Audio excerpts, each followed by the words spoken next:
Actor super star நடிக்கிற வேட்டையன் படத்துலேருந்து ஒரு சின்ன அப்டேட் நமக்கு இப்போ கிடைச்சிருக்கு. அது வேற ஒன்றும் இல்லைங்க, ஒரு சின்ன சாங். என்னடா நீ சின்ன சாங் அப்டேட் நீ பேச போறேன்னு சொல்லிட்டு என்னை பார்த்து எனக்கு மியூசிக் டைரக்டர் அனிருத் பார்த்தீங்கன்னா சின்ன கேமியோ பண்ணியிருக்காரு இந்த சாங்கில்.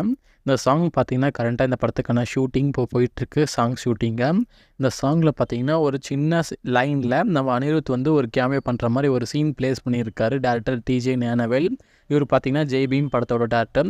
இவங்களோட 2 காம்பினேஷன் பொறுத்தவரையுமே வேறு லெவலில் தான் வரப்போகுது இந்த மூவி. இப்போது அனிருத் பொறுத்தவரையும் பார்த்திங்கன்னா ஆல்ரெடி நம்ம சிவகார்த்திகேயன், தனுஷ், தளபதி விஜய் கூடலாம் சாங்கில் கேமியோ பண்ணியிருக்காரு. இப்போ பார்த்தீங்கன்னா அவரோட ட்ரீம் ஹீரோவான சூப்பர் ஸ்டார்கிட்டையும் ஒரு கேமியோ பண்ணிட்டாரு. அந்த டான்ஸை பொறுத்தவரையும் பார்த்தீங்கன்னா அவரை கட்டி பிடிச்சி அவர்கிட்ட ஒரு பிளெஸிங் வாங்குற மாதிரி ஒரு சின்ன சீன் தான் ஸ்டெட் பண்ணியிருக்காங்க. இந்த வேட்டையன் படத்தை பொறுத்தவரையும் பார்த்தீங்கன்னா நம்ம அனிருத்தோட மியூசிக் வேறு லெவலில் தான் இருக்க போதும். கண்டிப்பாக வந்து வேறு மாதிரி சம்பவம் தான் பண்ண போகிறாரு. இந்த படத்துக்கான ஷூட்டிங் பார்த்தீங்கன்னா மும்பையில் போயிட்டு இருக்கு. வெயிட் பண்ணி பார்க்கலாம் டிஜே ஞானவேல் எந்த மாதிரி செய்கையை இந்த